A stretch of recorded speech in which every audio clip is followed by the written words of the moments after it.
You're lying in bed at 2 in the morning, replaying a conversation from 3 days ago. You said something awkward. You should have said it differently. What if they think you're weird now? The spiral continues, each thought feeding the next until you're convinced that one minor slip has ruined everything. This isn't just occasional worry. This is overthinking, and the Stoics understood it better than most modern therapists. Marcus Aurelius, the most powerful man in the Roman Empire, spent his nights writing about his racing thoughts. Seneca penned entire essays on mental restlessness. What they discovered about managing this chaos has been largely forgotten in our rush to medicalize every uncomfortable thought. Modern psychology tells us that overthinking is a symptom requiring treatment with cognitive behavioral therapy or medication. We're taught to identify cognitive distortions, challenge negative thoughts, and reframe our perspectives. These tools help millions and they're valuable. But they're treating overthinking as a recent problem? The Stoics approached this differently. They didn't see overthinking as a disorder requiring treatment. They saw it as a natural consequence of having a powerful mind without training to direct it properly. The goal wasn't to eliminate thinking or numb the mind. The goal was to train it, to teach it where to focus and where not to. Research shows that chronic overthinking affects 73% of adults aged 25 to 35. We spend an estimated 47% of our waking hours thinking about something other than what we're currently doing. The stakes are real. Chronic overthinkers show higher rates of depression, anxiety, insomnia, and cardiovascular problems. Here is what the Stoics understood. Overthinking isn't caused by having too many thoughts. It's caused by believing you need to resolve every thought that appears in your mind. Modern therapy often reinforces this by teaching you to engage with each thought, examine it, challenge it, reframe it. The Stoic approach was radically different. Don't engage, don't challenge, don't reframe.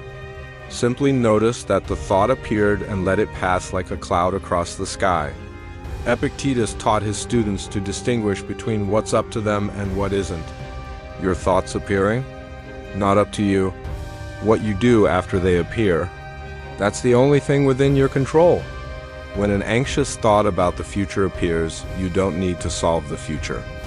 You need to recognize that worrying about it right now serves no purpose.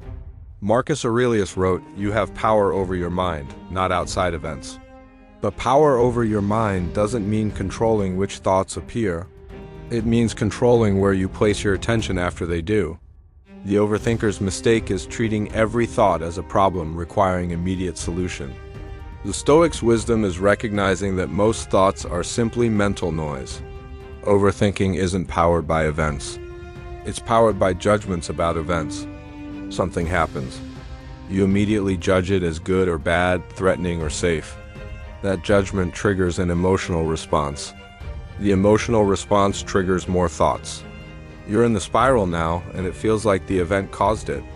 But the event was just data. You created the spiral through judgment. Someone didn't respond to your text. That's just data. It becomes a problem only when you judge it. They're ignoring me. They must be angry. Our friendship is over. Each judgment builds on the last, creating an entire catastrophe from simple data.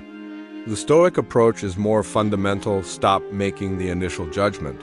When you notice yourself judging an event, pause.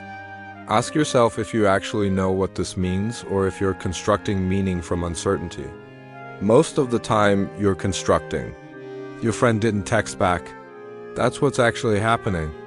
Everything else is fiction you're creating in real time. Overthinkers often defend their habit as necessary preparation. If I think through every possible outcome, I'll be ready for anything. The Stoics recognize this as one of the mind's most seductive lies. There's a difference between planning and worrying. Planning identifies potential obstacles and develops specific responses. Worrying spins through endless what-ifs without developing any actual responses. Planning concludes when you've covered realistic scenarios. Worrying never concludes because imagination can always conjure another catastrophe. Marcus Aurelius managed an empire and dealt with genuine life and death decisions daily. Yet he wrote, "Confine yourself to the present. Not because the future didn't matter, but because worrying about it while you're unable to act on it serves no purpose. Studies show that 85% of what people worry about never happens. Of the 15% that does happen, 79% of people report handling it better than they expected. You're spending enormous mental energy preparing for events that probably won't occur. A huge portion of overthinking centers on social interactions. What did they mean by that? Did I sound stupid? Are they talking about me? The Stoics developed a remarkable indifference to others' opinions, not because they were socially inept, but because they recognized you can't control what anyone thinks about you. Epictetus taught that if you make your peace of mind dependent on others' approval, you've made yourself a slave to their opinions. Every interaction becomes a performance. Every silence becomes a threat. Here is the insight that breaks this loop. Most people are too busy overthinking their own social performance to spend much time analyzing yours. That awkward thing you said last week, they've forgotten it. The Stoics would tell you that your obsessive mental replays are a form of narcissism, assuming you're the main character in everyone else's story. Overthinkers rarely dwell in the present. They're either replaying the past or rehearsing the future. The present moment, the only moment where you have any actual power, gets ignored. Marcus Aurelius wrote, "Do not disturb yourself by thinking of the whole of your life." On every occasion ask yourself, what is there in this that is intolerable and past bearing? What's actually intolerable in this specific moment? Usually nothing. The intolerability exists only in your mental projections. This isn't pretending problems don't exist. It's recognizing where problems actually exist versus where you're importing them from the past or future into the present. If there's a genuine problem in this moment, address it. If the problem exists only in memory or imagination, you're choosing to suffer over something that isn't currently happening. Here is the truth that ancient Stoics knew: overthinking is a choice. Not in the sense that you choose to have thoughts appear, but you absolutely choose whether to engage with them, feed them, and let them consume your attention and energy. Every moment you spend overthinking is a moment you're not spending actually living. You're trading real, present moment experience for simulated experience happening only in your head, and that simulated experience is almost always worse than reality. The Stoic solution isn't complex. Notice when your mind has wandered from the present.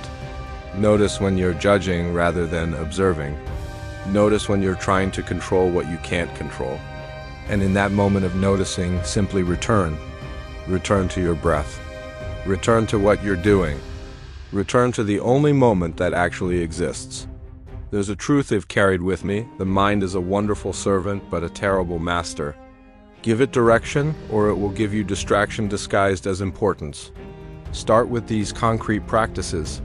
First, establish a morning routine that involves writing. Spend 10 minutes each morning doing what Marcus Aurelius did: write out your thoughts without filter. Get it out, look at it objectively, and watch how ridiculous most of it seems when externalized. Second, practice the dichotomy of control daily. Make a list with 2 columns: things I control, things I don't control. You control your actions, your responses, your effort. You don't control outcomes or others' reactions. When you catch yourself overthinking, check which column it belongs in. For resources, read Meditations by Marcus Aurelius and Letters from a Stoic by Seneca. For modern application, The Daily Stoic by Ryan Holiday translates ancient wisdom into contemporary practice. Isn't some level of thinking ahead necessary? Absolutely. The Stoics advocated purposeful thinking during designated times, not compulsive thinking at all times. Think ahead when you're planning. Don't torture yourself with endless what-ifs when you're trying to sleep. What if my overthinking has identified real problems? Then address them through action, not additional thinking. If you've identified a genuine problem, make a plan to address it or accept that it's beyond your control. The Stoics faced death, exile, poverty, and loss. Yet they developed a philosophy that created inner peace regardless of external circumstances. Most of your suffering comes not from what happens to you, but from your thoughts about what happens to you.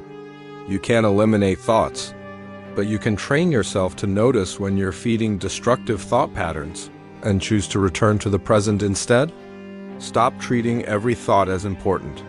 Stop believing that more thinking will solve what action or acceptance would handle better. If this resonated with you, commit to one Stoic practice this week. Morning pages, the dichotomy of control exercise, or the evening review. Try it consistently for 7 days and notice what changes. Share your experience in the comments. Your insight might be exactly what someone else needs to hear. Let's reclaim our minds from the tyranny of overthinking, one present moment at a time.